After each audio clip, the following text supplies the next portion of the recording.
You're listening to The Starting Zone, a podcast about World of Warcraft and the people who play it. And now, here are your hosts.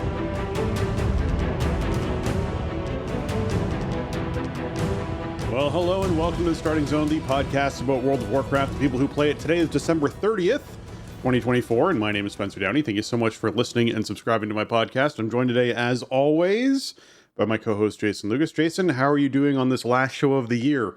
Oh, Spencer, hello. Yes, happy Monday to you. And yes, here we are. It's been, 2024 has been quite a year for WoW, and it's just about over now.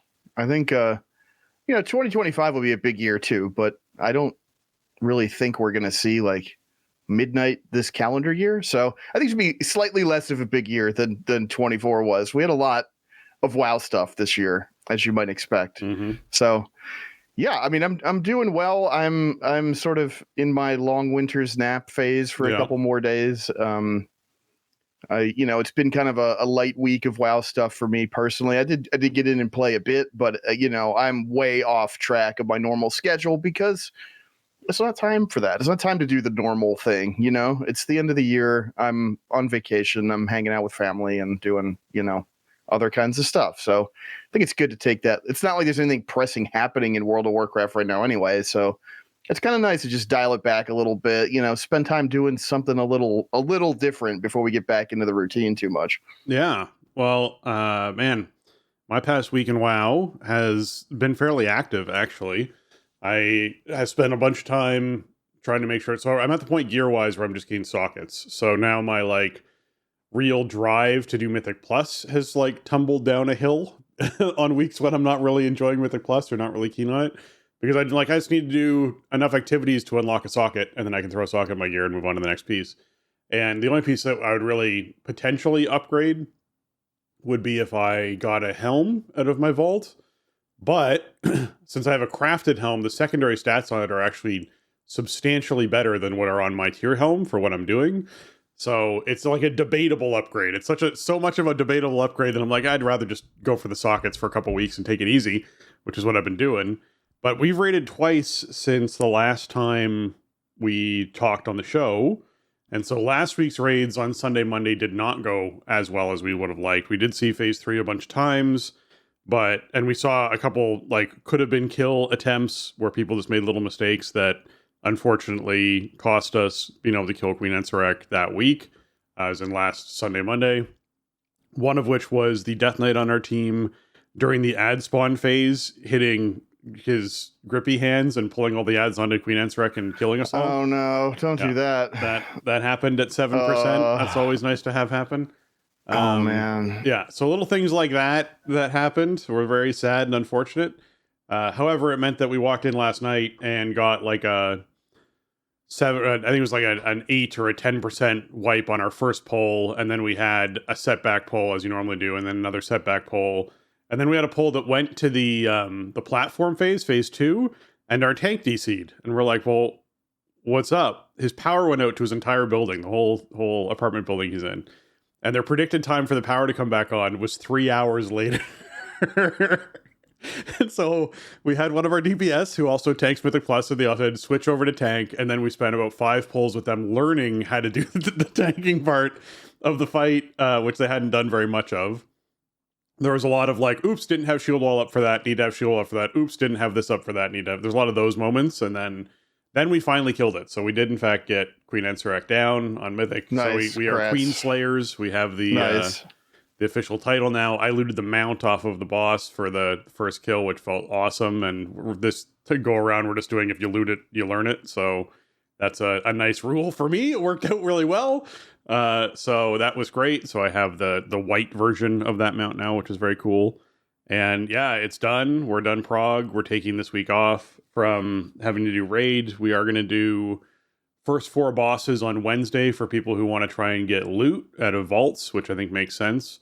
I'll probably, if I can participate, I will. I have a dinner that night, so I don't know if I'll be back in time, but if I am, I'll probably participate in that just to get a shot at my better trinket, because I still have the heroic version of the Spy Masters. But outside of that, I think we're doing an achievement run next weekend or something like that. We're gonna do the achievement run to try and get all the achievements done. And yeah, that's the raid sort of business for this past week. Outside of that, it's just been professions, just a lot of profession grinding, a lot of old achievements. Oh, I got my Blanchy mount. I went back to Shadowlands for Nice. 6 days in a row and Wow. turned in different things and camped out Blanchy. We basically would watch like a Christmas movie, or we'd watch some other movie that we were going to watch. And while I was watching that, I would have WoW open on a second monitor, and then like a game I was playing on my main monitor, I'd just wait for Blanchy to spawn and then get the turn in and then go to the next thing, because it's between a 1 and 2 hour spawn window. So it can be like we literally watched an entire movie and it did not spawn, and then it spawned about 20 minutes after the movie finished. So yeah, I've had that 2 hour wait before, which was funny. So I was glad I was doing other things, but yes, got the Blanchy mount. That felt very cool to get done. So it's not so bad to do at this point as far as going around and doing it. It didn't take very long to collect all the stuff I needed to collect for it, and it was just, hey, having the time to log in every day and go and deliver something to Blanchy. So. But it's a cool looking mount. I've always liked that mount. Yeah, I never did it. I'm not a mount guy, so it's like, it's got to be something that sort of just lands in my lap, and it's like, oh, cool, I have this, I guess. Or like, I got this from doing this other thing. So, now I ride it because it's like a cool reward for doing a thing. The stuff you got to collect, I pretty much never go do. For me this week, like I mentioned probably last week on the show, like the holiday schedule was not compatible with the raid schedule this year. So, Tuesday, Wednesday, no raids. I did have a raid on the schedule last night, and enough people showed up for us to go do stuff, which was cool. What else was cool was after we spoke last Sunday, we did end up having people come to clean up the heroic ID. So I brought my monk to that, and I got like 4 bosses in on the monk, which I haven't really done any alt raiding. So he got so much finery from those 4 bosses because of the way the catch-up mechanic works, which basically put me like 2 weeks ahead on collecting finery. So now I can just kind of stroll into the raid and get my buff. So that was cool. Like last night, went in there, transferred all the finery over to the main, just activated, the 14% stack of the zone buff. We only had we have about 16 people or so show up last night. Maybe not even that many, 14, something like that. So like Mythic was just totally off the table. But between the circlet and the 14% buff that a lot of us had, and pretty much everybody had by the end of the night, I mean, it was like 75 minutes to just blast 8 bosses out. So that was fine. We did actually get some cool loot. Like we got a heroic Rashadan cloak. We got a Spy Masters, and we got a Queen's Mandate. So that was nice. I ended up winning the Mandate, which is a pretty nice damage trinket for a tank, just because there was nobody there. There was so little competition, and the people who show up are kind of the diehards who already have most of the stuff that they really want anyway. So I mean, it was fun. It was just nice to get together and do the raid, and then ended up just doing keys. Like I figured, all right, let's do a key, just maintain our 11s or whatever, and just get a thing for the vault. And then people were like, whatever, let's do some more. Let's do 4, So we ended up doing 4 keys last night, 11s and 10s, and felt fine with Devour. I think like as we've kind of geared up and stuff, like Devour just hasn't maintained the same level of challenge as we've, I mean, my main is now 639 item level, between having like full myth track maxed out everywhere, 2 636 crafteds, and the circlet. And then you get the random healing effects from the circlet and all that stuff contributes, So we didn't really have any problems with the affix or anything. And I even got like a couple rating points from 11s I had already timed because we just did them a little bit faster. So whatever, I'm not pushing rating or anything, but that was fun.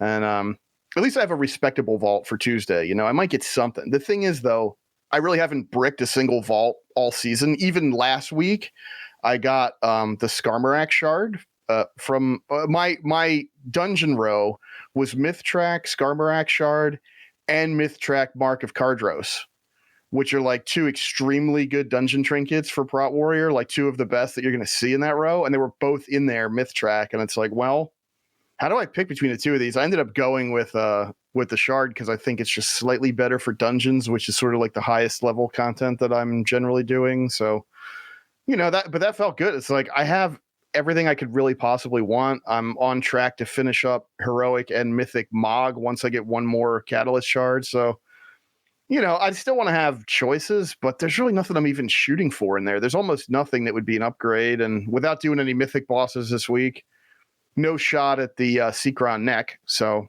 whatever. It's just going to be what it is. Hopefully this week coming up, like we're not going to raid New Year's Eve somewhat, obviously. I think that would be kind of ridiculous for me to ask people to show up for that. But we'll probably raid New Year's Day because it's kind of just, I don't know. Most people are just kind of, recovering or just like watching college football or whatever all day. So we'll probably get in there Wednesday and start up an ID and see if we can maybe piece together some mythic for this week and kind of get back into it. But, it might take another week to kind of get back into the swing with the regular schedule. I want to get back to getting Nexus Princess pulls because we were making progress on it. I know we can get that boss. We just need a lot more pulls. We need a lot more consistency of who's coming to the pulls. So we'll see if we get back into it. Other little stuff I was doing throughout the course of the week. I got my Snapdragon mount yesterday, I want to say, which is there's like the baby Snapdragon out on Siren Isle, and you have to feed it for 10 days. It needs like increasing amounts of food or whatever, and to get back to health, and then it starts growing. And so I got the mount. There's like different treats you can get for it to change its color, which is kind of cool, but I haven't really done anything else out there yet to get them. And apparently you can then once you unlock the treats, you can buy them from a vendor out there for flame blessed iron. So you can like change the color of the mount to suit your needs, that's pretty cool. And another thing I did was I went out and did the skip really quick on the monk and the druid, got the Cersei circlets for them, then went back to the main, bought the citrines for flame blessed iron, put it in the war bank, and distributed the power as need be. It was like completely painless, basically. The most annoying part of it was that the citrines like aren't unlocked account wide on the vendor. It's only for whatever tunes have done the stuff to unlock them. And so then you have to like buy them on one tune and put them in the bank. But that's very minor levels of alt management pain for something like this. It's a massive upgrade for those tunes in terms of item level and like just adding some additional power and some procs and stuff onto them just makes everything a bit smoother. So that was cool. I didn't go back and get the item level upgrade for them this week, which maybe I should try to do that before reset because I'm not sure how much of a pain it's going to be to try to catch that up. But yeah, like it was, in terms of getting an alt like set up with the circlet at 642 and with whatever citrines you want, if your main is set up, it's like there's nothing to it. It's a very streamlined process, which is cool because yeah, it does represent a really nice power spike for those tunes that aren't like super maxed out. It does. It's a dramatic and noticeable power spike for sure.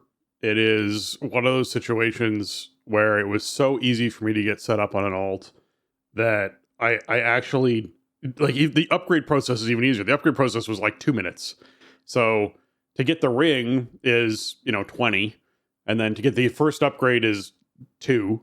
It's like, oh, this is a great fast way to get a ring going for people. So it's certainly something that I would recommend folks hopping into and doing when it comes to how they're going to catch up their character. If they're just getting back into the game, you definitely just go and get your ring right away. You can do some events on the island and get yourself, if it's the first time doing them, get yourself some of the citrines for it. But if it's an alt, like, yeah, by all means, head out to the island, spend 20 minutes getting the ring, and then get the upgrades for it. And then you suddenly have, you'll buy the citrines off a vendor and war mode themselves to, not war mode, warband themselves to yourself. And you suddenly have, this very powerful piece of gear for your character, which is great. You mentioned finery earlier on there. I did one LFR wing on my monk, the middle LFR wing, and yeah, came out of it with 32 finery, which is enough for 2 weeks. And I was like, that's fantastic. Like, it's such a great way to do that. Of if you have an alt and you just do one wing of LFR, you can essentially get enough finery for your main that you transfer over. You just don't have to think about it for a while. So that was another huge sort of tip that I want to be sure is highlighted in there that you mentioned.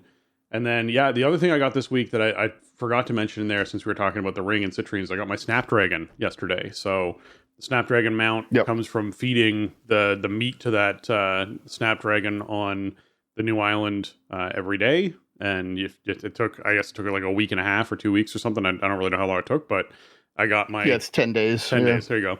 I got my Snapdragon mount, so that was cool. And the neat thing that comes with it when you get it is you get a piece of meat that defines its color, which means that when you go over and you look at the goblin who's standing on a barrel surrounded by snapdragons, there's a bunch of different color variations. So I assume there's ways to get different meat to feed your snapdragon to make it look like different colors. And I think that'll be neat to see how that plays out over the next little bit, because I don't know how to do that yet. Yeah, but they come out of the treasures and the different events in the Isle, but like I just didn't do any of that after I unlocked it because, like I said, I haven't really been playing a lot, right? So like I went out specifically to do my daily, and then I didn't do anything else yet. But yeah, apparently once you unlock the treats, then you buy them from a vendor out there for iron. Okay. So you can like I don't think you can change it without the treat, but you can change it at will once you've unlocked the treat, just by spending a small amount of iron to buy a new treat. So you can match your transmog or whatever, which is pretty neat. I like that concept a lot. What I thought was, especially since, obviously a mount is account bound, which means all your characters now have that mount. So I'm assuming you can get the treats on all your different characters and have different transmog for it and different looks for it for different characters, which is important to be able to do. So I certainly like that. Yeah, the loop is very different for this expansion, right? The loop right now, and I was talking about this in Discord with someone much earlier in the week. The loop is a 3-day cycle for all the dailies and everything that's going on, and the island itself is a week. So you often log in, go to the island, and you're like, oh, the only thing I had to do was to feed that animal meat. Outside of that, it's just I can gather and farm things, but there's not like a new objective or something that pops up midway through the week. It's the weekly stuff to do. And I've expressed this in the last show. I like that. I like that this is a situation where we have dramatically less, I guess, daily needs to log in every single day and do your chores kind of idea. It's much more of a, hey, here's your weekly tasks that you're trying to get done.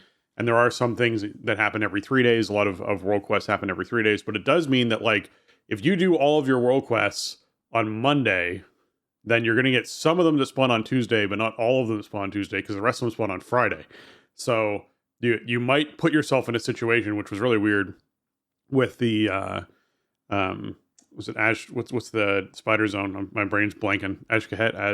Ashkahet. Yes, with the Ashkahet zone, where you might end up with essentially not enough world quests to finish the contributions quest on Tuesday when that rolls over, because that quest also rolls over based off of when you last completed that quest. There's like weird things happening with the Ashkahet zone. So yeah, I definitely think that the 3-day cycle is good. It's just it's going to take some adapting to get used to, and I hope they keep it going forward, because I do think it's helpful for players to go, I can take a day off without worrying about missing on anything. And along that same 3s cycle is what we're seeing for the weeklies, where the weekly quests that we get for, like, Titan fragments or for the delves or whatever, those last 3 weeks before the new one pops up. So it's the same thing of 3s. They're working in 3s with these, which I think is it's working out well for them, I think.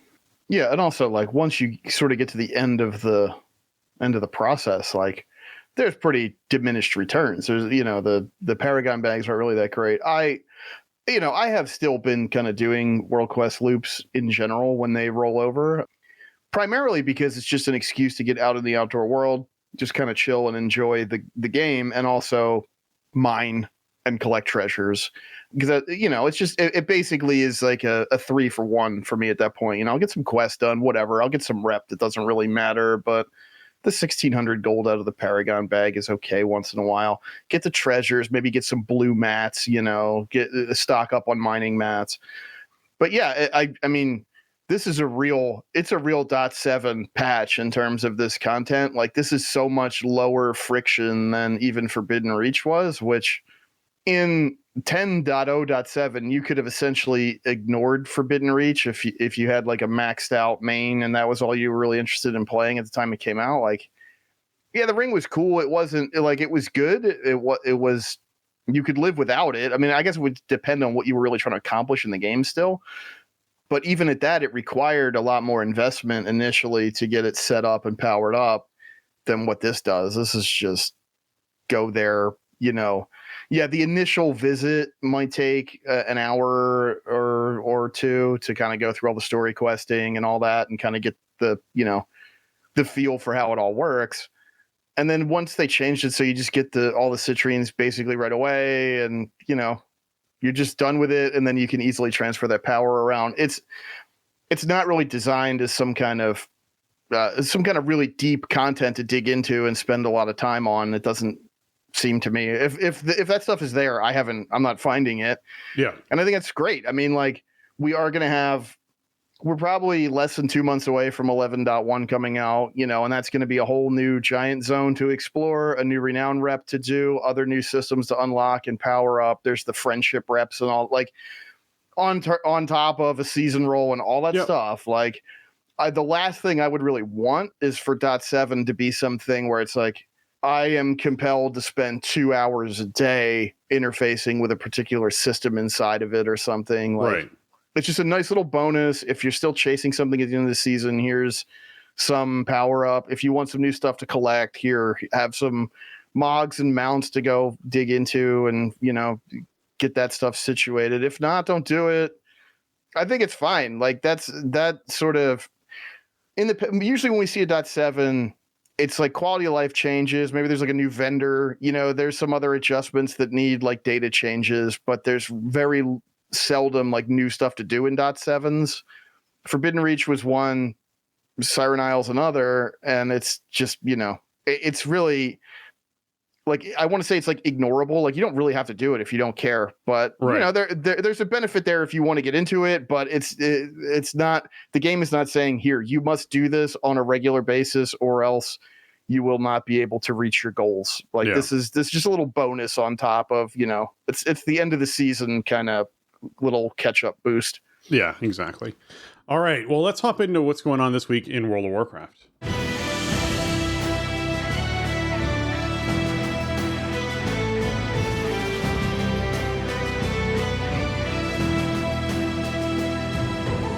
All right, this week in World of Warcraft is the World Quest bonus event, meaning that the Sign of the Emissary buff is up, increasing World Quest gains, reputation gains from World Quest by 50%, and there's a quest to complete 10 of them, which rewards 2,500 to rep to the faction of your choice. This is a great week for folks who are wanting to actually catch up on reputations in any expansion where they have World Quests. So if you want Legion, if you want BFA, if you want, obviously, the current expansion, catching up on Renown, if you want Dragonflight, catching up on Renown, all of those things, this is a great week for doing that because this buff is worldwide. So certainly something that's worthwhile doing.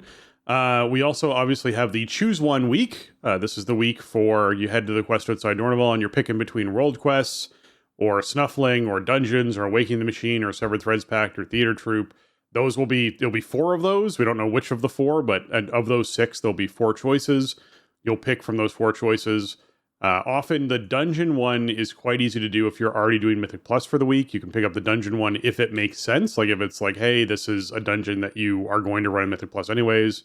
If it's, Miss of Tyrannusite, it just wouldn't be Miss. It would be this expansion. So if it was Arakara, for example, then this would be a great week for picking up the dungeon one because you'll run an Arakara this week in Mythic Plus. The Theater Troop is the easiest one to do solo. It's one where you just go out, do Theater Troop once, and then do a couple world quests and you're done. Or if you're just, thinking, hey, I'll get this passively done throughout the week, world quests is a great way to do it. Just completing 6 world quests will be an easy choice for that. Awakening the Machine, often people will do as an activity for the week. That's one you can take and get double the reward on, obviously, because you get done both the weekly for Awakening the Machine on top of this Call of the World Soul weekly quest, which gets you the other reward for that. And Snuffling, I rarely choose. I just don't tend to do this one. I don't know why. It just isn't one of the ones that grabs me. I think discovering 45 World Soul motes while skywriting just probably isn't my jam. Like it was early on in the expansion. I'm not going to go looking for them now. I think we just get frustrating. It's just not my thing anymore. So yeah. It's just like too much time investment overall. Like I still do the Snuffling quest every week. I mean, I don't know. I'm still doing stuff that rewards keys and that rewards, anniversary bronze and all that. Yeah. I don't know why. I just feel like I should, so I do it. I really think this week for the Choose One, like World Quest is just do you pick World Quest. It overlaps with the weekly. Go do your pact in Ashkahet and do the world boss, and then your weekly's done, right? And then you just got to do a couple more to get to get the bonus, the holiday bonus for the World Quest event. So right. it's just that's a lot of nice synergy this week. And I mean, most of the World Quest in this expansion, there are a couple outliers, but most of them take like 30 seconds. They're not by and large huge time investments. So yeah, it's a good week for that, but not like a super exciting bonus week. It's not like Dungeon Week or something. So one thing I do want to point out, if you this is a thing I've been doing lately for keys, like because you need keys, right? If you're doing delves, and if you're doing your weekly loop, I think one of the easiest keys you can get is from Halifal, spreading the light. You get a key from doing that, right? And all you got to do is light 4 of the lesser key flames. You don't have to do the dailies that pop up from them. All you got to do is just throw the radiant remnants at them, and you can buy the radiant remnants once you have enough renown from the Halifal vendor for the radiant echoes, I think, or whatever they are. Whatever the crystals are.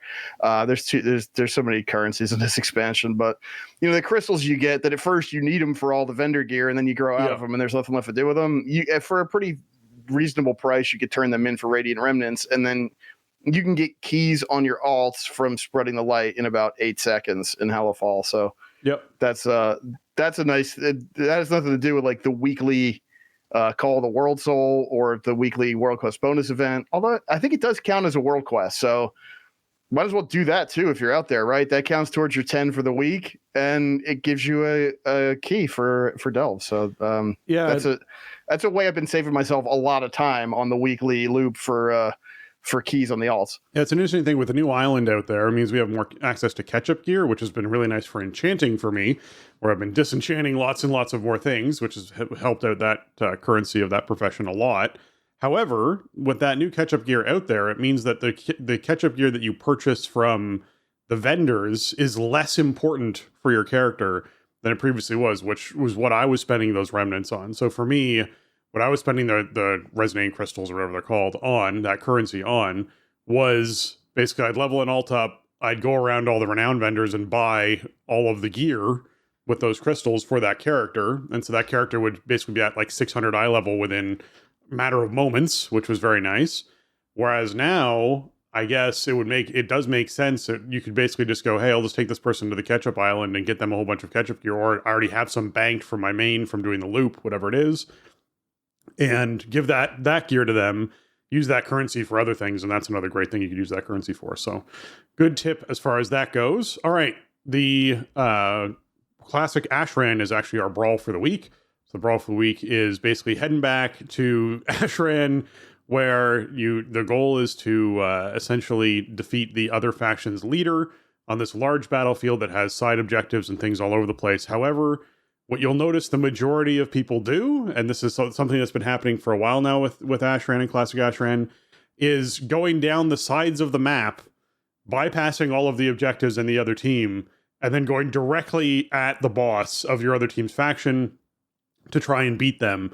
And I have definitely had 5-minute Classic Ashrans and Ashrans before, which is very weird feeling, because Ashran was one of those things where I'd be like, dude, this is like an hour and a half and I might not finish it, or it's an hour and a half and I'm going to lose and we get very little reward. So it's never been something that I was very attracted to. However, if you do happen to catch one of those groups that's doing that, it can be a very fast way to earn a bunch of honor and get the quest done and everything else. So certainly something that's worth looking at if you're trying to get those things. I would say if you don't get it in the first 1 or 2 that you do, though, you're going to be like, I'm done with this. This takes way too long. I'm done with this. I'm not interested. Like that's where your mind's going to go pretty quickly. So and unless you're a classic Ashran enjoyer, I don't think this is probably the week for your brawl. It's not a great brawl when it comes to that sort of stuff.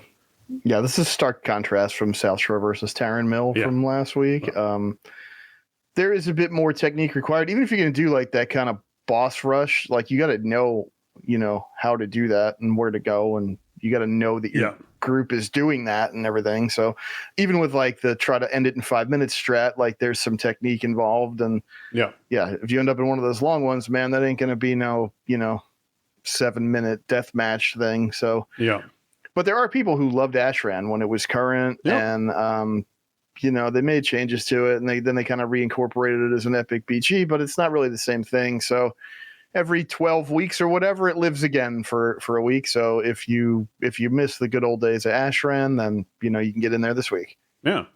All right. The Mythic Plus affixes. Well, actually, before I do that, World Boss this week is the Aggregation of Horrors. It's the big Scarden Abomination and Radiant Deeps.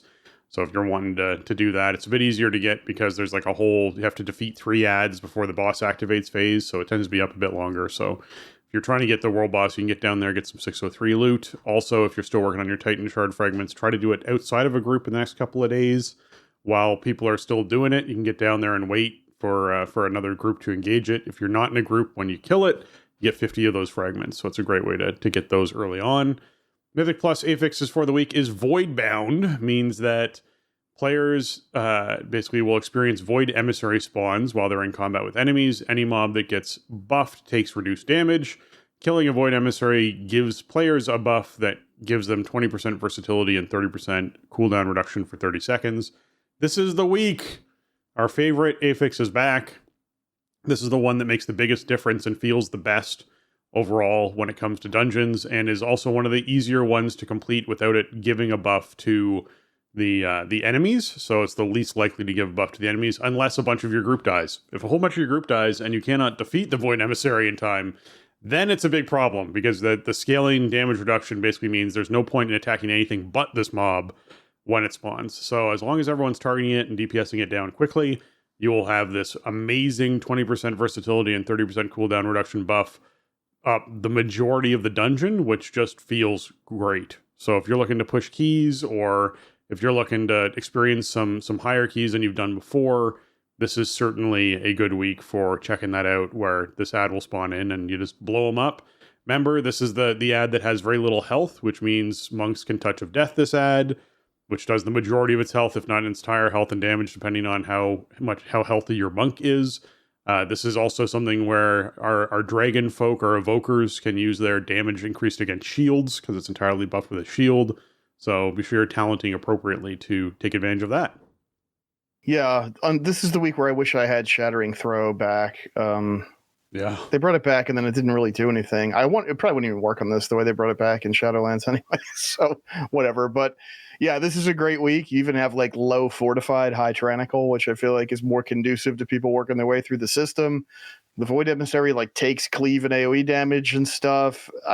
We're pretty, as we've geared up, the Void Emissary has become kind of an afterthought. The first time it rolled around, it was like, well, how do you kill this thing if it spawns while the ads are out or the shield is up on last boss of Misatirna Scythe? Or how do you deal with it when this spawns while the ads are up on second boss of Necrotic Wake? These questions are much simpler to answer now, because you simply just kill the thing very quickly and get your huge buff and go about your business. It does have an aggro table, like it'll spawn near the tank, but if you don't really do anything to it, sometimes it'll get like healer aggro and just kind of wander away. Which maybe that's what you want to do if it's like in a weird spot or whatever, if the tank is somewhere where nobody else should be. But keep that in mind. You can kind of move it around. But yeah, the buff is great. The 20% versatility is just incredible. And it's not a very disruptive affix overall to deal with. So yeah, good week out there for sure. Hopefully I'll have an opportunity to get some keys in with the holiday week. I probably will not be doing my traditional like 8 to 10, but yeah, this is probably like my favorite combo overall out of all the ones that we see. So kind of bad timing with the holiday for it to line up this way. But hey, if you're still trying to work your way up through the system, if there's still stuff you need out of it, or you're still trying to, maybe you're just, you're back in kind of fresh and you're trying to figure it out and make kind of a late season push, then this is a great week to get in there and knock some stuff down, get a bunch of crests, all that stuff. Because like not only is the affix easy to play around, the benefit of playing around it is massive compared to some of the other buffs we get. So yeah. Really good week in there, I think. Yeah. Feast of Wintervale is still live. It's live through January 5th. So if you're someone who's still trying to get your gifts from this year or last year, if you missed out on some of them, you can keep trying to do that. It's also a great source of daily bronze. If you're someone who has not been taking advantage of just doing the Metzen saving quest every day, it is a great way to get a whole bunch of bronze on a character. you basically go to Ironforge or Orgrimmar, you pick up the quests that you need to pick up, you then go over and talk to the little like sleigh helpers who then put you on a sleigh that takes you to where this happens. I'm emphasizing this because people didn't know this was a thing, and so this saves you a whole bunch of flight time. It just takes you there, and you defeat the Grinch, and then you have to fly all the way back. So you might want to save your hearth or whatever it is if you're getting back to turning in the quest. I don't know why the sleigh is a one-way trip, but it is. It's a one-way trip. I think it'd be pretty easy to add in goblins that then return you, or like you hop on Metzen and Metzen flies you back. Like one of those things would be a nice thing to have happen since you just saved them. Flies you back to Ironforge or wherever to turn in your quest. But you turn in the quest, and out of that you can get yourself a bunch of stuff. You can get the dragon armor from last expansion. You can get yourself the new the Grunch pet that's out there now. So that's certainly a good one for you. We also had new gifts under the tree this year. If you haven't gone to Ironforge to even pick those up, that's worthwhile doing. Get yourself the box of puntables, which is essentially a box you can place down that has puntable creatures you can, sort of punt around. The Wintervale Cracker is there, which essentially is you find someone to pull this cracker with you, and one of the two of you get something, basically, when this happens. I did this with Robin, and she got both things. So, there is a chance that you will not get anything out of this, just be aware. Then there's the portentous present, which is the big thing from this year, which is a pet, where essentially it's this. I guess it's like a creature crate that's it's a present. So if you've ever seen like a mimic from Dungeons and Dragons or anything like that, that's a chest. This is basically that, only it's a present. So just be aware of that. Pretty cute, certainly worthwhile getting. So be sure you're picking that up. And then, we'll just emphasize again, like we did last week, that there's the festive green and red holiday transmogs that are just purchasable from gold. So if you just go to one of the vendors near the event when it's taking place, as far as, in Ironforge, you can buy all of the transmog off of that vendor and be able to sort of gain these suits early on and pretty easily from all this sort of stuff. So certainly worth doing as far as that goes. But and outside of that, this is probably the most toy heavy, as you'd expect, holiday that's out there. So there's not only a lot of pets that you can only catch during this, including the Globe Yeti, which is certainly worthwhile doing. You go into the Snow Globes in Ironforge or Orgrimmar and catch yourself the Globe Yeti. I remember doing that the first year this was out and being super excited about it. And then obviously all the toys and cosmetics, and there's a bunch of profession recipes that are attached to the holiday as well. I always like the Snowmaster 9000 that lets you make snowballs. That's a great one. So certainly worthwhile collecting a bunch of stuff for this if you haven't yet. Yeah, and we're in the last few days here, so just don't forget, if you logged in like when it first started and you went and got the Grunch and you got the transmog and you tamed the reindeer and you didn't go back for your presents under the tree, don't forget to do that before the event is over, because they will be there until the 5th when it ends. Yep. But then if you don't get them, then they'll just be in the pool of stuff from the stolen present, next year, and you'll have to do the dailies until you happen to luck out and roll up one of the things that you're missing. So just get them now while they're still there. Then you don't have to, think about it. So a few more days on that. The old presents tend to end up under the tree as well, to a certain degree. So that on essentially Christmas Day, you can go and open like 6 or 7 packages now. They don't have all of the old presents, like you said, but it is a chance on each of those presents to get some of the old stuff too. So there is that extra bonus chance that happens every year. But yes, you're right. The daily will become a much more of a grindy thing. So definitely take advantage while you can. All right. WoW's 20th anniversary is also winding down. My goodness. This has been quite the event. It has been pretty wonderful. I have leveled many characters because of this, many levels. And I have certainly bought all of the transmogs and gotten a ton of time walking badges. It has been a wonderful event all around. I'm really looking forward to next year's. I hope it's a similar thing that lasts at least a month and a half, because it's great. And the experience bonus alone and reputation bonuses alone and all that sort of stuff is certainly worthwhile doing. I've done every achievement. So I had the last achievement to do was the one where you had to kill all of the old world bosses. And the dragons are on a rotation, which is something I hadn't actually bothered looking up or knowing yet. So I needed to kill one of the dragons that didn't spawn until Christmas Day. And so I recognized, okay, so it spawns Christmas Day, like I think it was every 4 days or 5 days it was up again. And so essentially I was like, I have 2 spawns before it's gone, and I wouldn't be able to do it again until next year. And so I made sure on Christmas Day I went in and put together a group and killed off one of the Dream Dragons so that I could actually get my achievement done for that. But yeah, your time to complete that stuff is winding down very quickly.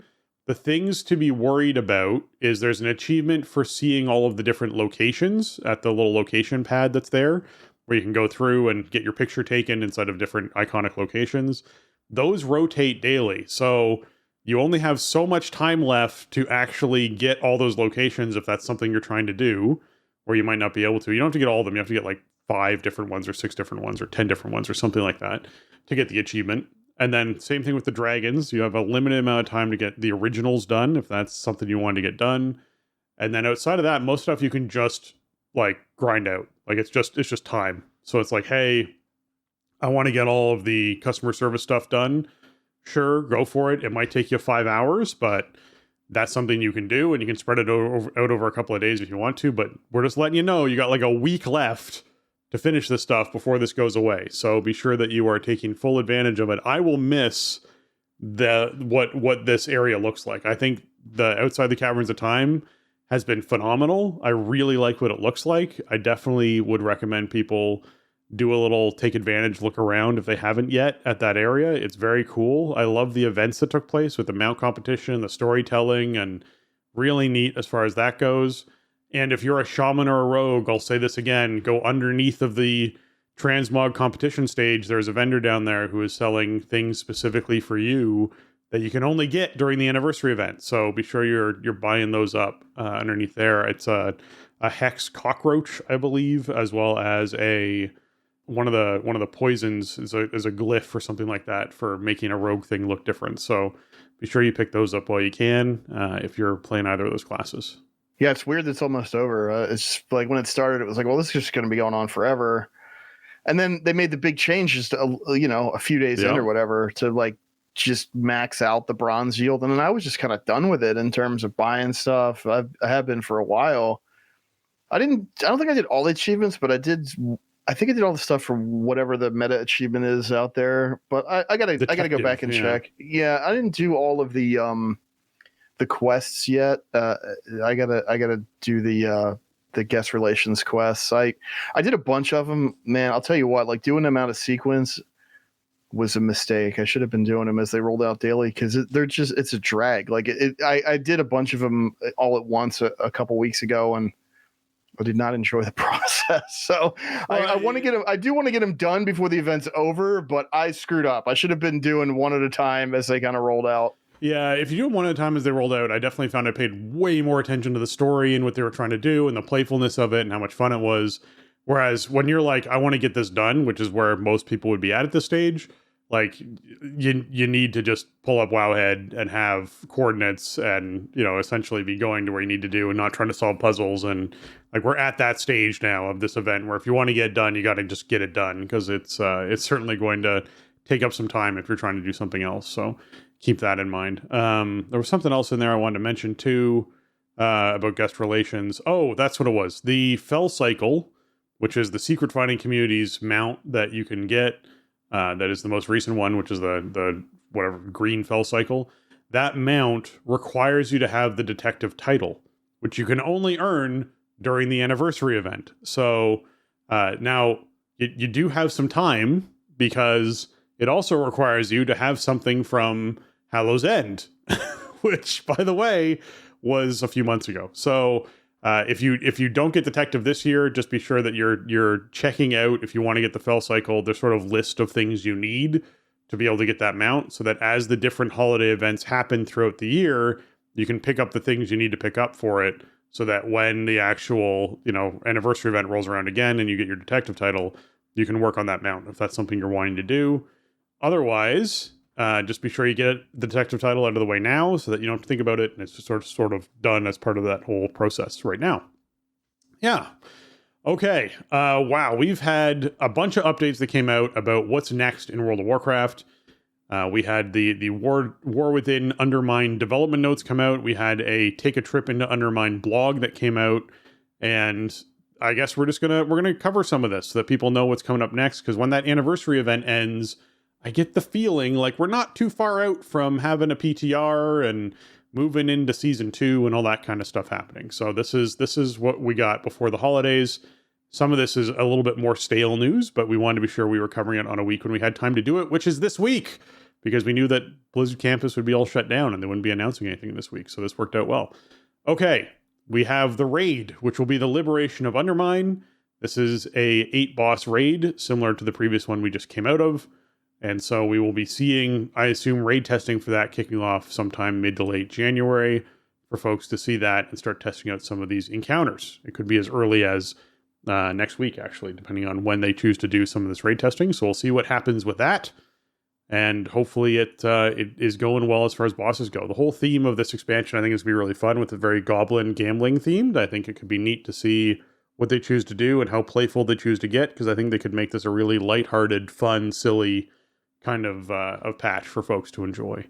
All right, Operation Floodgate. One thing sure. too, like I don't want to get super into like data mining stuff, but it does appear that there is a renown rep associated with the raid instance, which could be really awesome. It seems like, you'll be able to get buffs and benefits inside of the raid from participating in the raid consistently, and also potentially, if this goes live this way, to essentially dinar, so that you can buy an item of your choice off the raid loot table from maxing out your renown track. This is like, it harkens back to old school raid reps, right? Where like you would grind rep inside a raid instance, and then once you got to Exalted or whatever, there'd be a ring or something, like a custom ring for that raid instance that would power you up even further. Yeah. Talking Burning Crusade, yeah. Yeah, or even up to Firelands, I think. Was Firelands like the last time we really saw one like that? Maybe. Yeah, maybe. But I thought that was a cool addition to old school raids. Granted, like you spent more time in the old raids anyway, I feel like, just naturally. The raiding was just kind of harder to and more time consuming to move through an instance than it tends to be now, especially since there's multiple difficulties and everything. Yeah. So it kind of harkens back to that, but rewards you for consistently participating in the raid, which I love that idea if that ends up going live. And then the ability to not like, okay, you're gearing up for this one particular piece of loot that you can only get this way, but it's like, hey, okay, you've participated in this raid a lot. Your reward is that thing that you were really gunning for off the loot table, and hopefully you can, crest it up to a high item level or whatever. But we'll see. I mean, it's another 8 boss. I think 8 boss raids are just kind of where they've landed over the years. We used to see 12 and 13 boss raids, especially at the end of expansions and stuff. An 8 boss raid is probably a lot easier to put together and tune and everything like that. It is just like overall, we end up with fewer bosses like per expansion, and it ends up being like a team like mine progresses through an 8 boss raid really fast and then sort of gets stuck halfway through Mythic, and then that's it. I guess it's okay overall, though. I think like as they try to sort of ramp up that production schedule, get us more stuff more frequently.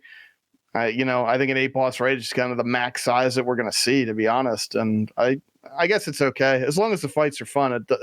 It doesn't really matter if there's not as many of them. A lot of times in those bigger raids, you have fights that are kind of filler anyway. I feel like, you get that like patchwork boss or whatever and stuff that's not really very interactive.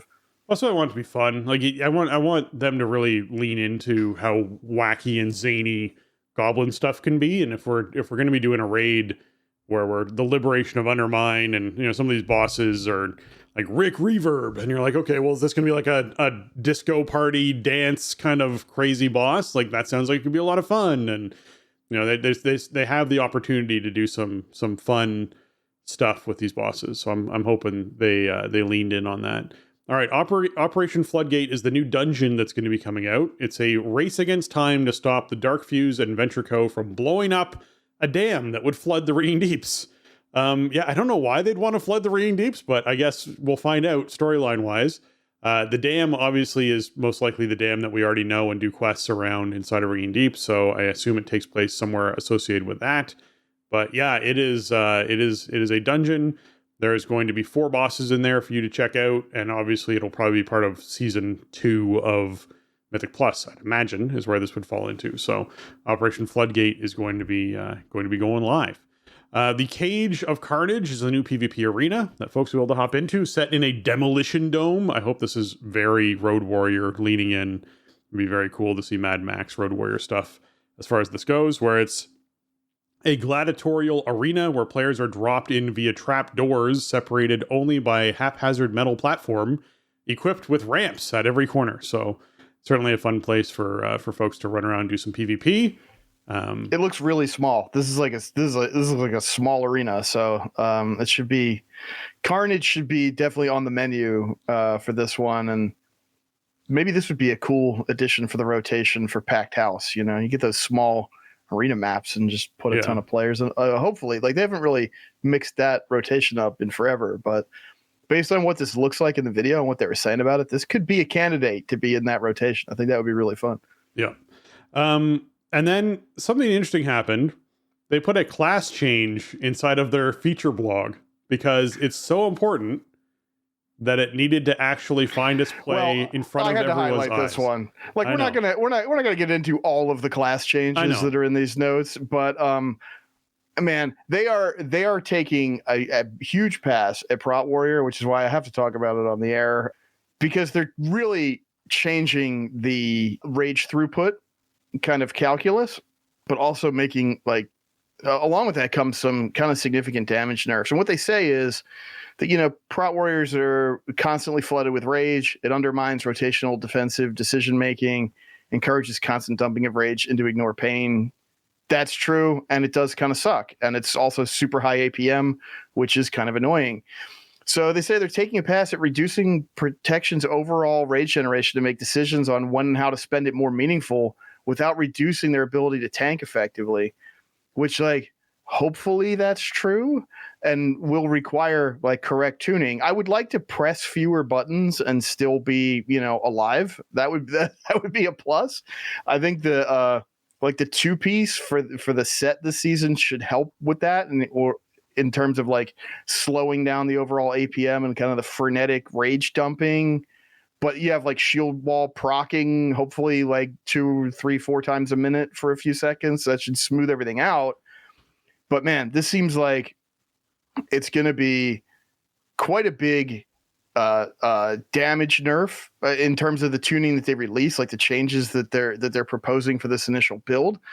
And not that I particularly care about, like, how much damage I'm doing, but there is a point where it's like, you're hitting this spec too hard, and there are going to be expectations around, like, what, you know, how much damage a tank is supposed to be doing. And I don't know. I mean, like, obviously it's the first initial build. PTR isn't even up yet. Nobody's played it yet, but looking, like, I like it philosophically, because I do feel like I'm constantly just trying to stay under rage cap, right? Like, when I'm, like, actively tanking something, which means I'm just spamming ignore pain generally for, like, no reason.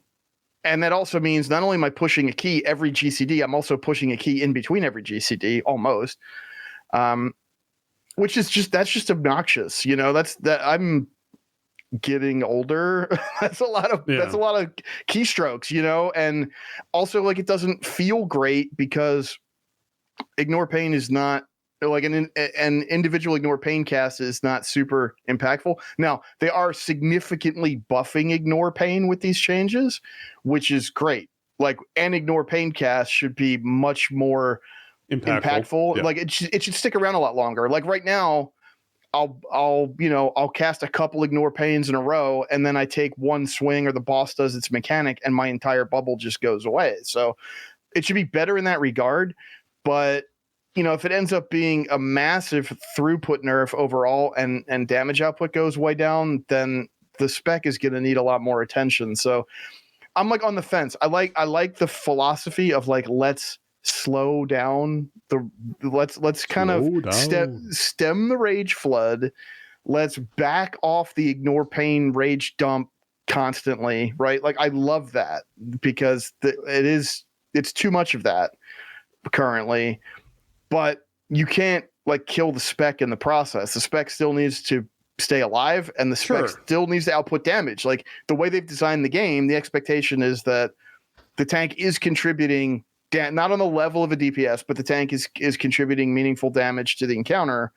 So I don't usually get too, up or down about PTR changes or whatever. But when I saw the stuff they're doing to prod, it's like, if this just went out like this, that this might actually really suck. So yeah, I hear you. Like I'm sure once people play it, once they see it, once they get some data, like as we know, like nothing ever stays the same with any class or spec in this game. But I think it also the kind of bad feeling is a little bit. It's increased a bit because nobody's played it yet, and because we got the notes like 2 weeks in advance of a PTR. Yeah. So once people get in there and start messing around with it, then we'll have like a better idea of what it actually looks like.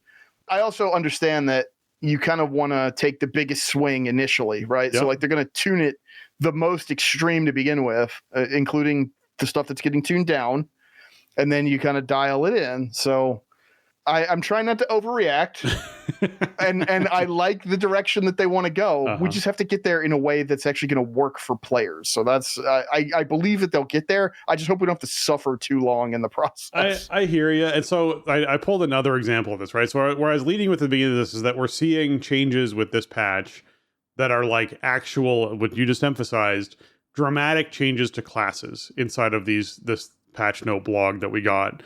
And that's what's something that we don't generally see as large of a pass to classes as this. This is pretty big. So the other example I pulled is Resto Druids.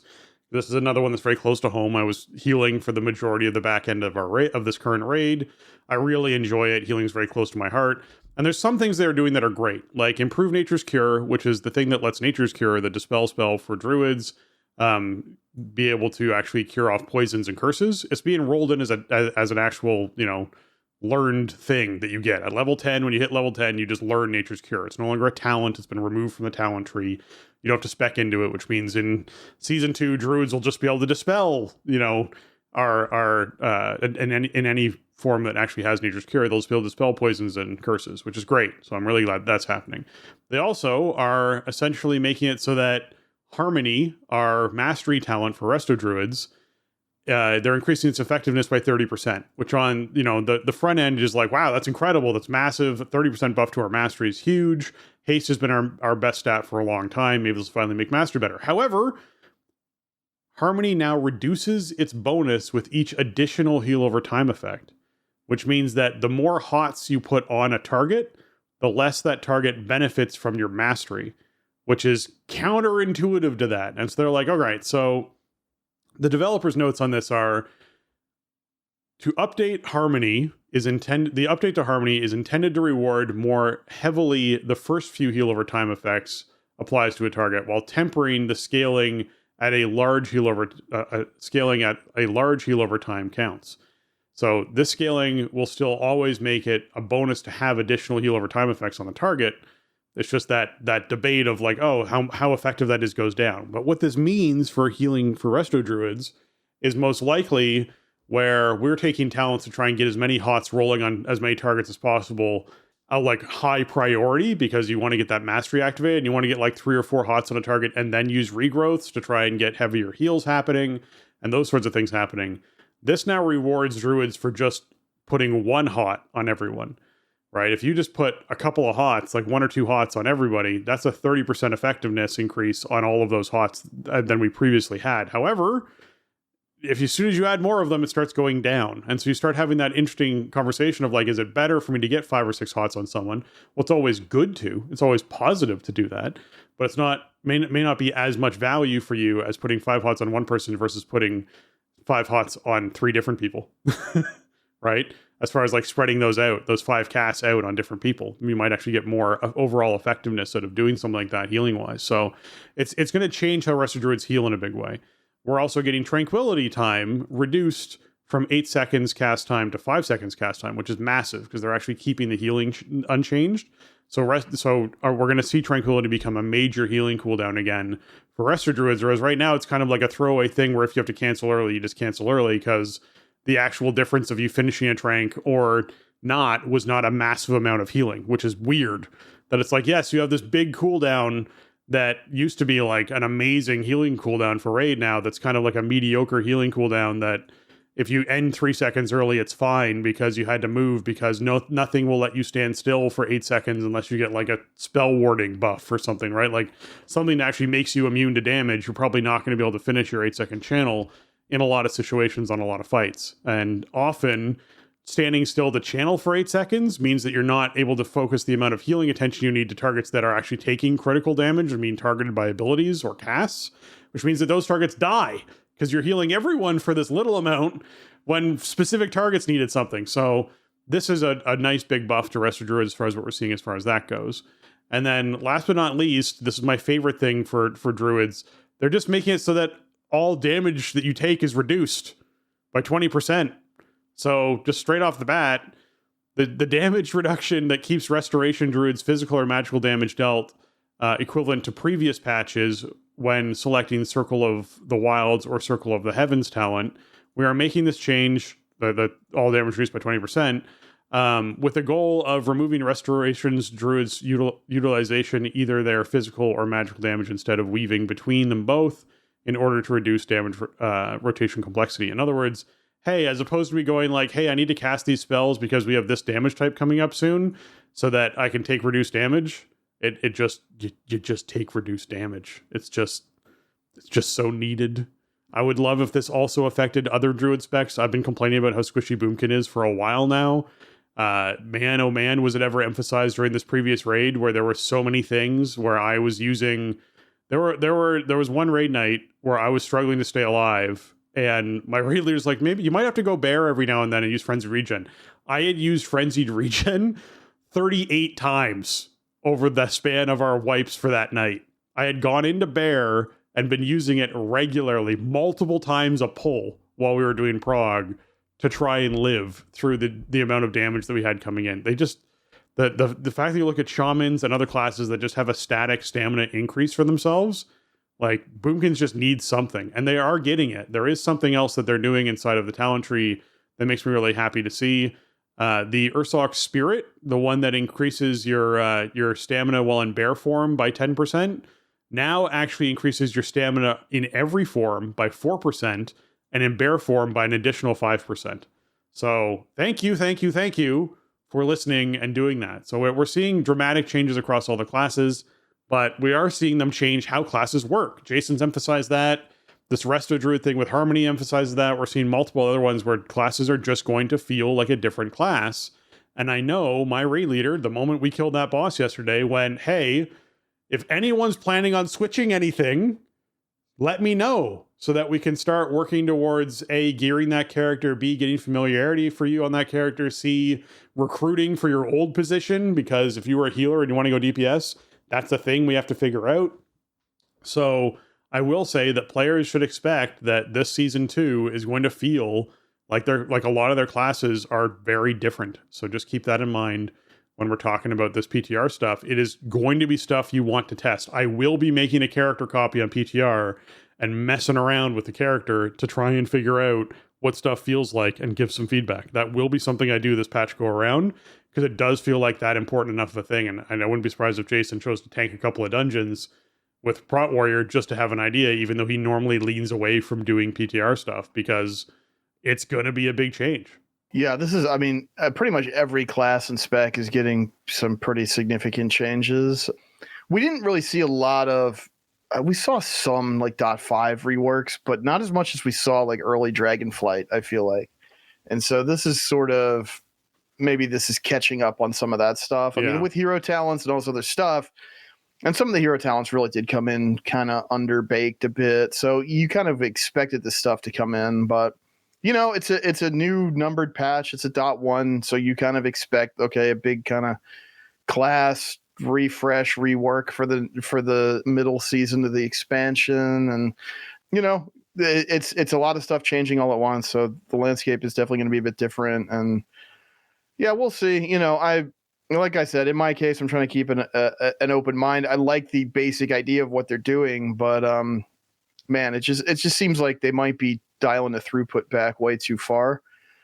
In your case, I'm afraid that you're misinterpreting the all damage reduced. They mean outgoing damage, because what they're doing is they're adding a talent for Druid that lets you pick like I'm good at physical damage or I'm good at arcane damage. So you can you lean in the way you deal you damage. can kitty, you can cat weave, or you can boom can weave. And so like what they're doing is they want to make sure that the thing that you don't pick sucks. So you don't feel like you need to hit everything in order to do it. So, I think overall, like the healer damage thing to me is kind of controversial anyway. I think a lot of people who play healer don't want to be responsible for weaving in significant amounts of damage. And if your rotation like depends on doing damage in order to heal, like for some players and some play styles, that's actually really terrible. And it makes it hard for them to do their jobs healing. So I would kind of like to see that whole thing maybe pulled back quite a bit. It's one thing if there's like ace, like disc priest, okay, right? Like you're doing damage to do heals and do absorbs and whatever.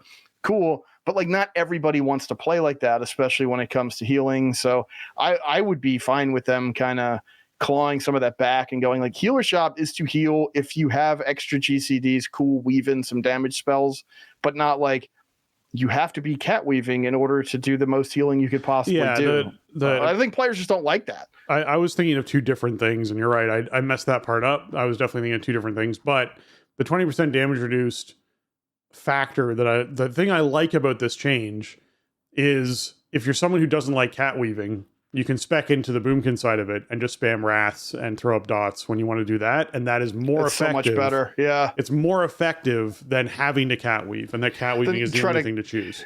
Crappily cat weave and failing at it and not being able to do your healing priority. Exactly. I think it's I think that flexibility will just open it up for Druid. I mean, we talked a lot on the show about how much Resto Druid struggled this season, and I think that stuff will help quite a bit. Yeah. Okay, man, we have lots and lots of changes still to talk about. User interface and accessibility. Additional camp groups can now be created on the character select screen up to a maximum of 20 groups. Groups can be renamed or deleted by right-clicking on the group header button.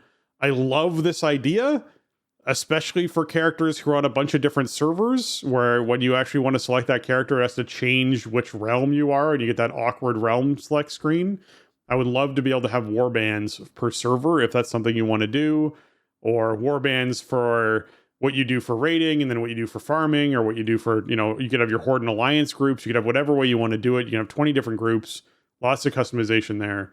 Glad to see that come in. We're also getting new backgrounds. We're also getting the new campsite backgrounds that can be unlocked on the character select screen, and as well as a list of campsites that can be found in the new Warband Collections pane. So presumably you could have different groups with different background sets, which is also pretty exciting. So you can have your snow group or your whatever it is, depending on what those backgrounds are. I haven't seen all the new Warbound. I didn't look at the data mining for all the campsites for the Warbound stuff, but I'm hoping there's like a snow and a fall and a summer and a desert and I'm hoping they did something. Hopefully a night elf forest, so I can have my night elf exactly. Warband. And this is really cool. I mean, this is the kind of thing we saw this at BlizzCon last year, and I think many of us were like, okay, like when are we gonna be able to customize this stuff, get other backgrounds, whatever? Yeah. The answer is 11.1. So that's pretty cool. I think I got the impression at BlizzCon that whole thing was like, first of all, what they showed at BlizzCon last year was a complete mock-up. Like it wasn't actually like the in-game, Warband screen that we have now.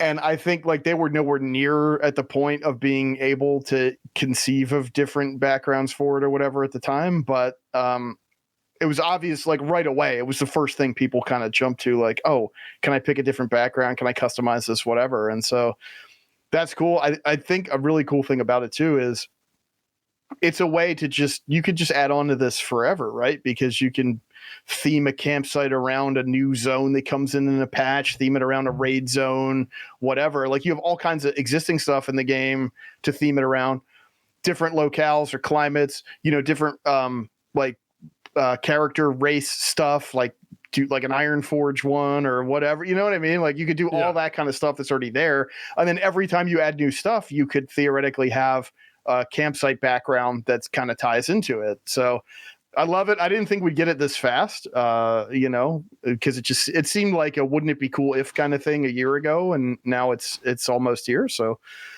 I love it. I don't know how much I'm really going to use it because there's really only like 3, maybe 4 characters I really typically log in on at this point and probably going forward. So I don't really need more than one, but it'll be cool to have it there. And I don't know, you make up some cool screenshots or whatever, get all your characters, make your campsites however you want them and screenshot them up and do whatever you want. Like, it's a great idea. And I think, it's just something they can keep expanding on over the years.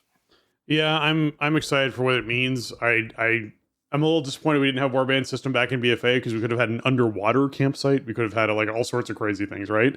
Because we had underwater zone. I mean, we could still have that. They could still do it. Just wouldn't be timely based on what we're playing. But yeah. I mean, yeah, they could totally add that stuff. Yeah, we can have all sorts. We could have a Draenor campsite. We could have like all sorts of fun things that they could do with it. So I'm looking forward to seeing what all these warband things come out as. We're also getting updates to the quest pane, and these are interesting updates. So what they have right now is that the map filter now has a counter for how many items are hidden from the map. So you actually have an idea of how many things are not being shown on your map currently if you're filtering stuff out. The map legend has been relocated to a tab on the side of the pane, which I'm trying to picture where the map legend is right now. But I think either way, if it's not on the map itself, it's probably better off. So that sounds good. And a new tab has been added to the pane with information about ongoing and scheduled events within Khaz-Algar. This allows you to keep track of weekly event completion and set reminders for upcoming timed events. This is awesome. So this is them going, hey, a lot of people use add-ons to track all of these things. How about we actually just put into the game something that tracks all of these things? And that just makes perfect sense to me. So I am looking forward to seeing what this pane looks like.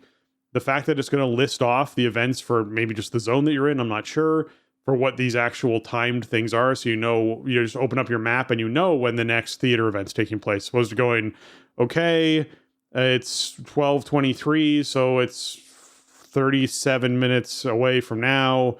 So that means that I have to be back here in 37 minutes, and I have to try and remember to do that. Maybe I'll set a alarm on my phone to remind me. Whereas in this case, it's like, no, you can go, hey, set an alarm for 5 minutes before this event, so that if I get distracted while I'm out doing something else, that alarm goes off and I know the event's happening. And I know the event's happening in this much time because I have the actual timer sitting in front of me on my map. That's great. I'm very happy to see that. So really looking forward to those changes. Yeah, that seems great. My one wish list item for that is like, give me some kind of pip or something in that tab that shows me I've completed the event for this rotation on the character that I'm logged in on. That'd be incredible. If it's just like a check mark is all you need. Yeah, right. Like, did I do theater troop on the druid this week? I can't remember. And then you just look and it tells you. That would be great. I mean, they've added so much stuff to like the outdoor world and the event rotation and all the different stuff to do on a weekly basis. And yeah, I mean, I think by and large, like the UI hasn't kept up with it and tracking it. And yeah, I mean, like, I have week auras to track my weekly profession stuff and all that. It's like, I understand some of it they want to obfuscate because it's supposed to be like, oh, you've discovered this out in the world. Isn't this exciting? I get that to some degree, but when it comes to like the weekly schedule of stuff that you want to make sure that you're doing to get all of your rewards or whatever, better ways to track that are super appreciated. And yeah, hopefully it's not just timers of like when the event's coming out, but we'll show you, hey, I mean, it does say it allows you to keep track of weekly event completion. Yeah. So hopefully that means that there's just a quick way at a glance you can tell, yes, I did this on this tune. It'd be incredible. It would be great. Okay. We're also seeing overall performance information being added for add-ons. So basically at the top of the add-ons list, they're going to have just sort of general performance information available when you're looking at it. And they're also going to add it so that if you hover over the micro button for the game menu, where you normally are able to see like your ping and other things like that, you'll also get add-on performance information happening there. So you can know when one of the add-ons you're using is chewing up a huge amount of your memory, and that's a problem. Like a great example of that is a lot of people use details for their tracker. Details can have a variable update rate, which means you can go into its settings and actually change how frequently that panel updates. It's defaulted to like 0.01 seconds is every time it actually is grabbing data from your combat log and turning it into graphs and whatever other information you want it to do. It's normally doing that every 0.1 seconds. That slider goes up to 3 seconds, which is where mine's normally set. You turn it up to 3 seconds because it dramatically reduces the amount of performance and memory that is required for details to run. So if you're having trouble in raid and going, man, I keep getting these hiccups, or my frame rate's really low, or this really sucks, the very first thing I'd recommend someone does is either turn off details entirely, because it's not actually helping you inside that given moment. But if it needs to be on, just reduce the update rate dramatically. Turn it down to 3 seconds or 2 seconds or whatever it is. Yes, in the middle of combat, it might take a moment, might take 2 seconds for that frame to suddenly pop with whoever's doing the top damage in this moment. And if that's something that you have to have live information on constantly because it's so important to you, then yes, you are going to have to accept that it's going to be a heavier load on your computer. But if what you're really caring about is, hey, at the end of the fight, I want to know what happened, or if I died on the fight, I want to know what happened and what I took damage from, you could reduce that update rate dramatically, and you will then see huge performance increases on your game because that add-on is not reading your combat log and generating stuff so frequently. It's just compiling it every 2 seconds, which is much, much better, or every 3 seconds. So that's one of those examples of, hey, you can get this real-time data. It's important data to have. It's really useful to have. And if you're struggling on a boss fight, it's really easy to figure out, oh, wow, this is the thing that's causing the problem. So definitely great to see them adding that built in. I use Titan Panel, actually, still is the add-on that I use right now that tracks all of my add-on stuff that I can mouse over performance and see which add-ons are doing what and dump the cache for all of the add-ons to try and clear all the memory in case there's something bad happening with that. I can do those things through Titan Panel, but I'm glad to see them incorporating this stuff into the actual game itself. Yeah, there's also been, not in these notes, but there's been some press that Ian Hazzikostas has done where he's kind of said that they want to start kind of pulling back on what add-ons can do in the game.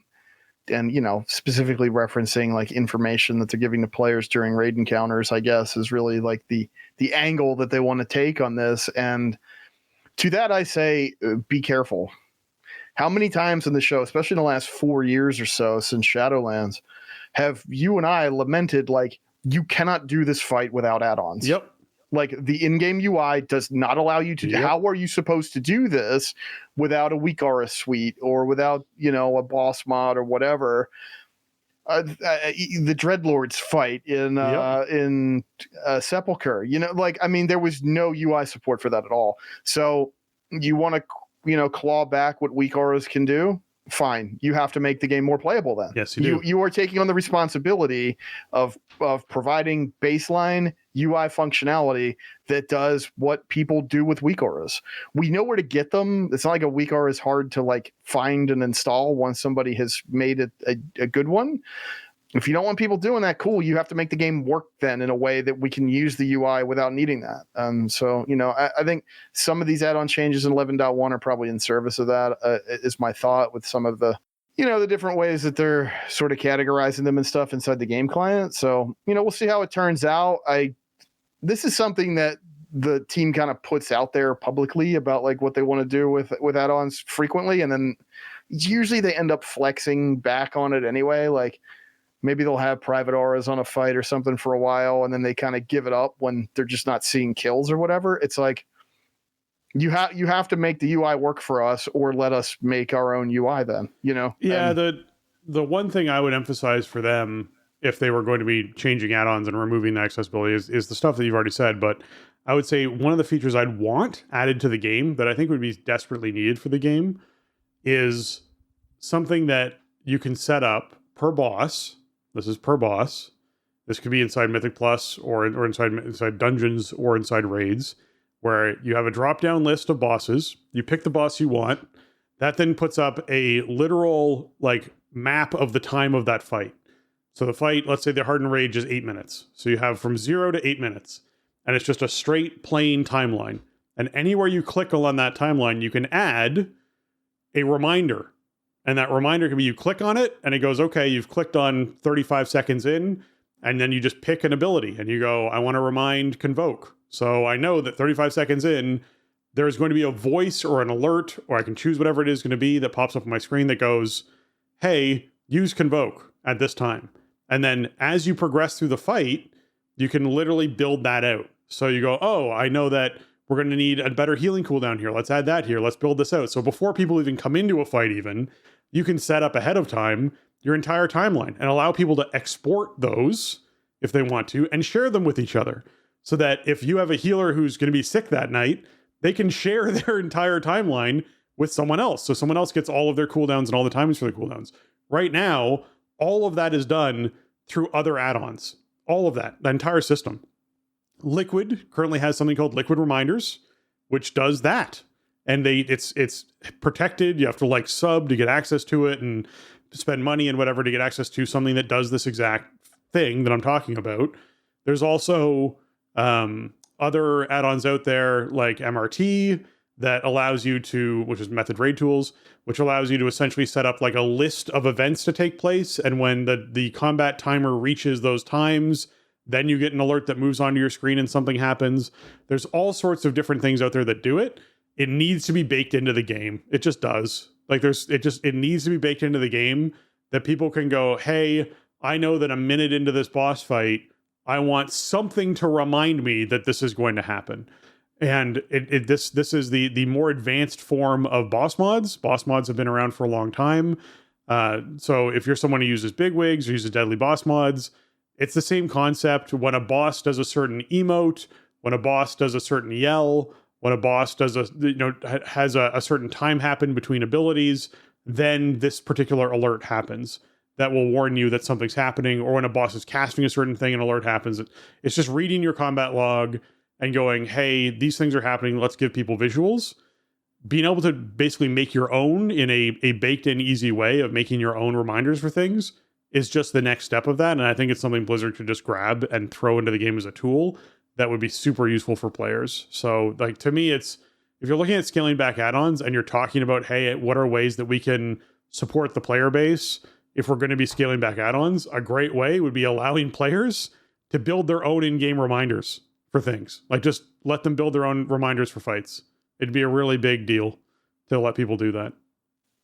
Yeah, I mean, that's the whole point of having the Lua add-on framework in the client to begin with. So, I mean, another option would be just kind of start reducing the overall complexity of combat and some of these fights, you know? And yeah. Sort of that, like I think I mentioned, was it last week? Like, I think I mentioned in the show, like my buddy who hadn't raided in forever, you know, I brought him to a heroic raid and he was just like shell shocked. And I don't think he's logged on since then, you know? And it's like, raiding didn't used to be like this. Like I think we can make it engaging, and maybe part of the mission of like, we don't want weak auras playing the game for you is like, don't throw so much complexity at us that it's impossible to parse without a weak aura or without some UI support. You know, I think all of that stuff can happen together, and I'm open to it. I think combat has gotten too fast and too complex. I agree. And really what that's doing is it's making it impossible to get people into the raiding scene or back into the raiding scene. You know, if you've been out for 10 years and you want to come check out, I used to love raiding. I want to do it. And you come in and do a heroic raid, and it's like simple to people that have been heroic raiding for the last 10 years, but it's like impossible compared to what you're used to. So I don't know. I think some of that stuff does need to get, like, if we are really going to restrict add-on functionality, especially around raid encounters, okay, as long as that includes an eye towards encounter design and UI support for the stuff that you need us to react to. Like, you can't just say, okay, well, weak auras is just not going to be what you're used to anymore. Go have fun. We're not going to have fun. No. You can't just throw these kind of encounters at us, not give us even the ability for people within the community to make tools around them, and then expect people to play that and enjoy it. So there needs to definitely be a give and take as part of the process. I would foresee, I would be surprised this is already a thing, people building essentially a mini game that runs in a browser that sits on a second monitor for people then, that essentially is all their alerts that they want to have happen that can't happen inside weak auras, that then it runs at the same time as they're doing a fight. So when the pull timer starts, everyone clicks the start button and they count down together and it syncs up. And essentially you go into the fight, and you're doing stuff, and you'd have stuff popping up on your side screen being like, dodge. And you're like, oh, okay, I need to do my dodge thing now because I can't do that in game anymore. Like, that's what people would build. And it would be like, this is stupid. People would go to. Right? Yeah, that's what would be, yeah. People wouldn't stop building the tools. They would just get more complex and weird to use. Exactly. And, I agree. It's it almost goes back to the olden days of like having the web flash games to train on the thing that happens in the raid. You know, that was kind of before we had weak auras and before these robust tools that players could customize in the game. And it was like, yeah, that's what we had. You know, we had these like out of game tools to like train you so you were ready to do the mechanic. Yep. Yeah, dude, it would definitely result in stuff like that. People would take any method that they could if the in-game add-ons didn't work. So either stop designing stuff like this or make it easier, make it read better inside the game without add-ons. Then those are options you can do that won't punish the player base. Absolutely. Okay. The achievement point display in the guild roster will now display the total achievement points for the character's warband, the same value that is displayed in the achievement UI. The point total will not update in guild until the character has been logged in at least once. So if you are competing with your fellow guildmates for who has the most achievement points, it's on now, because now it's account-wide as opposed to being just based off of your current character that you're logged into. So that'll be displaying there and make it a bit easier for people to compete. Right now, we still have this. Again, it's a service you can pay for outside of game that allows you to have a guild spreadsheet and manage a spreadsheet out of game that scans everyone's characters and grabs all these, you know, how many world quests that character has ever done, how many the characters has all this data that's pulled together that we have that essentially different guilds in the Mythic raiding scene run, and you can go and look at them. And most of the time it's used for like how many Mythic Plus has someone done in a week to look at a broad scale, your entire raid team, where everyone's item level is at, who has enchants and who doesn't. Like all that information is essentially parsed inside a spreadsheet, so you can look at it throughout the week and see who's actually participating and who's not, and who still needs to do something, and who hasn't done something, and all that information is shared there. So that's something that currently people use. So it'd be nice if we start seeing more of that involved in the game too. It'd be a cool thing to see. All right, the indicator that a quest has already been completed by your warband now appears at the top of the gossip frame. Okay, great. I'm glad that that's no longer at the bottom, because it's certainly easier to see at the top than at the bottom. Don't have to scroll down to see it, so happy to see that. And world events that appear in the hub are now consolidated with other map pins into the hub. So pins will be placed in their actual locations when zooming into the map. So that's good to know. I know that pins were a little weird as far as how they worked, but I did use them a lot during the detective stuff that I did for the anniversary event. I was using my open my map, control click, put a pin down, click on the pin, and then have that be essentially my arrow on my mini map that I was flying towards. That was super useful. So I'm glad that the pin system exists. It's a great example of them going, hey, we should probably incorporate this. And even so much so of going, hey, the toys that you get from doing the anniversary event, like the hat and stuff that you wear, puts coordinates on your screen, which is something that people have used add-ons for a decade now, to put coordinates on their screen and put down waypoints and be able to travel the waypoints. So they're slowly incorporating this stuff into the game, where they're like, hey, yes, you use this toy and you'll get coordinates on your screen. If you control click on your mini map, you'll put a pin down that's a waypoint. You can go to a place. Like, that's slowly happening to be a built into the game thing. So I'm very happy to see that happen. And last but not least, add-ons can now be categorized by add-on authors, and related add-ons will be grouped automatically in the list. And there's a search and right-click option have been added to the menu as well. So they're updating that add-on frame. That is certainly a important thing to see. And I'm certainly glad. I hope this means that when I open my add-on frame, I don't have this long list of things, because there's like 7 different DBMs. It's just everything's grouped under one. And you can essentially have DBM, and you click on it and it breaks it out, and you can have the ones inside of it, so that you can consolidate that frame easier, toggle things on and off easier, all those sorts of things as far as what you want to do. That will make me very happy.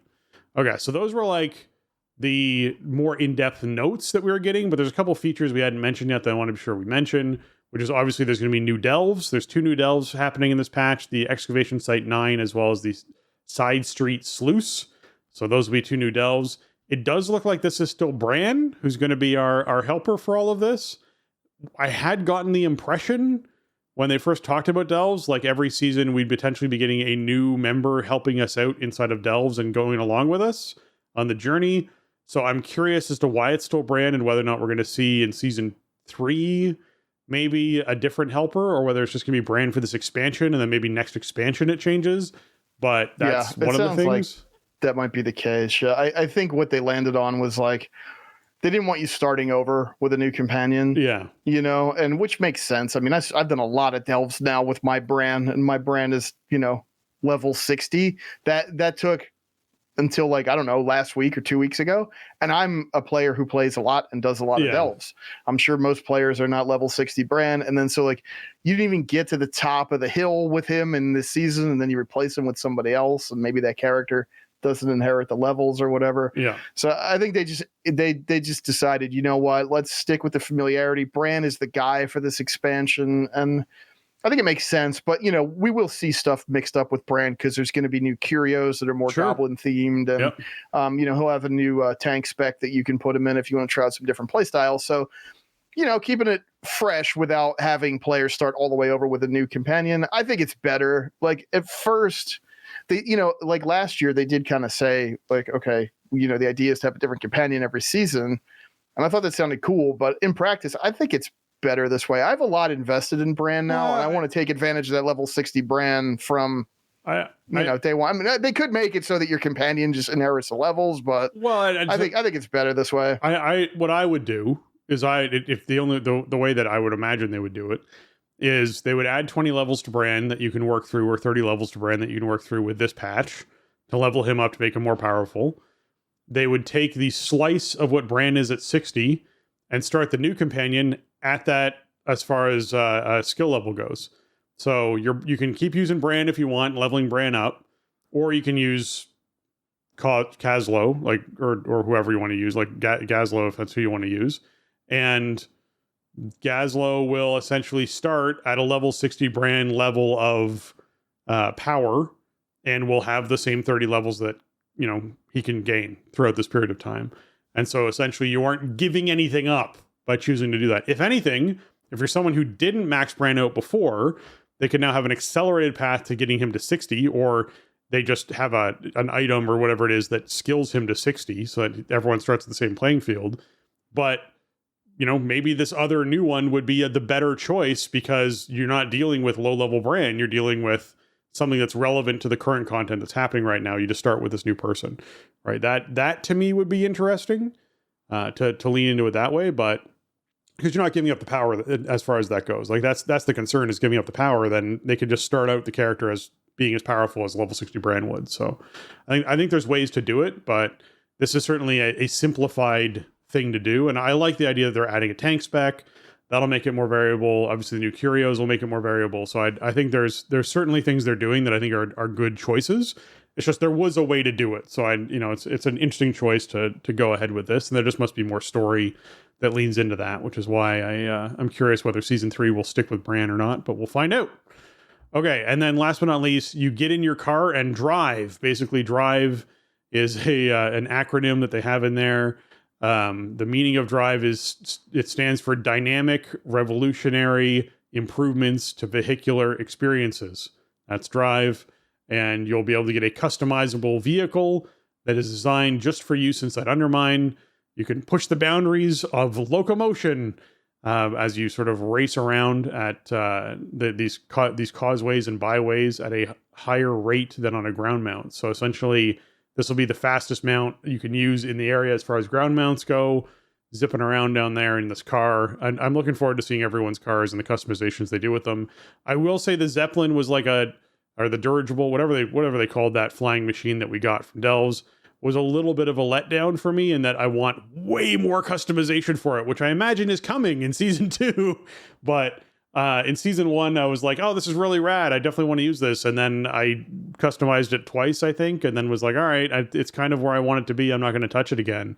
And so I want a lot of customization. If they're going to put these elements in, give me like 30 different front ends for a car and like 15 different headlights and like give me a ton of different things as far as looks go for these things so you can really mix it up. Give me a color wheel that lets me choose between like not just 5 or 6 colors, but lets me choose between like 50 colors. Like give me like a huge variance in this stuff to really be able to customize the stuff. So that to me is a feature more so than like, hey, that's cool, right? Like, hey, that's cool is neat, but I'd love to see like no, this is like we put a system in where you can choose between, 12 different doors, and those doors can all have different colors associated with them. Like why not? Like let's lean into this. So if you want to make the junker of junkers that has like a blue back end with orange doors and a green hood, you can do that and make it look like you pieced it together from stuff. Like that's totally possible. So I want that with these sorts of customizations. So I'm hoping eventually we can get stuff like that going on. It would be pretty goblin-y too to be able to do that. But yeah, I'm excited to see what this plays like, because it looks like it's really fast, and it would be, there's going to be races and stuff associated with it too, like we have with dragon riding or dynamic flight or sky riding, I guess is what it's actually called. But so, just new ways to move around in the game have proved to be really fun in recent years. So this looks like it'll be one of those. And yeah, I'm not really that as much into the collecting and customization aspect, but if it's like just fun to move around the game world, then it'll be really cool for me. So yeah, it's a weird idea. I feel like doing an Undermine patch is kind of maybe the only place you could really get away with it, like right. Here, you're gonna have like a car and you drive this car around and you can like change stats on the car. It's not really a WoW thing, right? It's not something you'd really think of, but it actually fits with Undermine pretty well, and it's like the place where they could do it. I guess the weird thing would be like, how much does this really carry forward, into the future of the game, or is this just a thing that we really use in Undermine? I can't imagine in like more traditional zones you'd really want to use this, because we're flying and the zones are more vertical and everything. This is like a goblin city that we're driving around in. It makes perfect sense. But right. So it seems like a lot of tech and stuff to build into a thing that may not really have a very long, shelf life in the game. But I am definitely looking forward to seeing what it feels like to ride around in one of these things. Like that's definitely, put that on the list for PTR for sure. Just go check that out. Yeah. Definitely worthwhile checking out. So yeah, I'm curious to see what the car is going to feel like too, and how much of a lifespan the car is going to have, because that is definitely a sticking point that you highlighted. That I'm like, oh, I want to know if this is going to be something that we stay with for the next.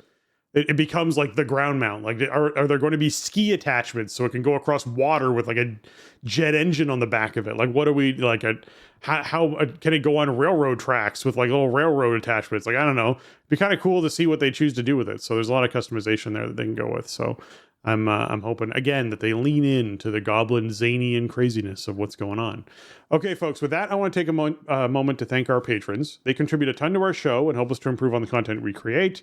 Today, I'm giving a special shout out to Alianas, Arajian, Bradley, Dustin, James, Kapawi, Max, Shorel, Rager, and Zachary. Zachary, thank you so much for jumping in and supporting the show as well, bumping up to that tier. We appreciate you very much. And if you're trying to find our Patreon, it's live over at patreon.com/thestartingzone. You can hop in there and support the show as well. A big shout out and thank you to our newest patrons, E, as well as Gregory. Thank you so much. And man, thank you so much to all of our patrons, past and present. You guys are awesome. It's great during this holiday season to get the support that we get when it comes to paying for things around the show and making sure the show stays running and all the archives stay online and we pay the bills. And we've got a lot more little changes that need to happen to the show over the next little bit as far as back end stuff goes. So it's helping to pay the bills. So we appreciate you. Absolutely. Welcome aboard, new patrons. Glad to have you. Thanks for supporting us. And thank you to everybody who supported the show over the years. It has meant a lot and has been instrumental to keeping the show going. So thank you all. Happy Wintervale to you. Happy New Year, everybody. And thanks for supporting the show. Yeah. If you want to leave us a 5-star review, you can do that over your iTunes, your Apple Podcasts, and leave us those 5 stars. We'll read them here live on the show. Currently, we're not gathering ones from outside of the U.S. We're not gathering ones to read on the show because we're getting that. We need to sit down and hammer out which software we're going to use to pull those. But please leave them. Anyways, we'll get to them. It's just going to take us a little while to get to the ones from outside the U.S. so that we can actually see them easily in a list that we can read from and cover. So please leave them. They still count outside of the US, but the US ones are the only ones that we can easily find and see at the moment. So we'll be getting those international ones back on here shortly. So thank you so much to everyone who leaves us reviews. We appreciate you. If you want to contact the show and leave us your feedback, you can email us at thestartingzone@gmail.com. You can also reach out to us on Twitter and Discord. And that's going to wrap up episode 664 of The Starting Zone. The show notes for this episode are available at thestartingzone.com, the official website for the Starting Zone podcast. And we also have a place where you can get some TSE gear. That's teepublic.com. So tpublic/stores/the Starting Zone. And you can check out all the designs on shirts and mugs and stickers and stuff over there. And Jason, where can folks find you on the internet? Best place to find me, you can find me over on Twitter at Shieldwald, or you can find me over on Blue Sky at jlucas.bsky.social. So come say hi over there. You can find video channels at twitch.tv/Shieldwald and youtube.com/Shieldwald. I mean, streams have been pretty quiet. I don't know. I probably won't get back to a regular stream schedule until 11.1 kind of starts up, but I might be streaming some stuff over there, periodically. So come check all that stuff out and say hi. All right. If you're trying to find me, you can find me on Twitter at Spencer_Downey, over on Blue Sky at SpencerHD.bluesky.social, or you can find me on Twitch at twitch.tv/SpencerHD or on youtube.com/@SpencerHD. And with that, for Jason and myself, we want to say thanks for listening and jobs done.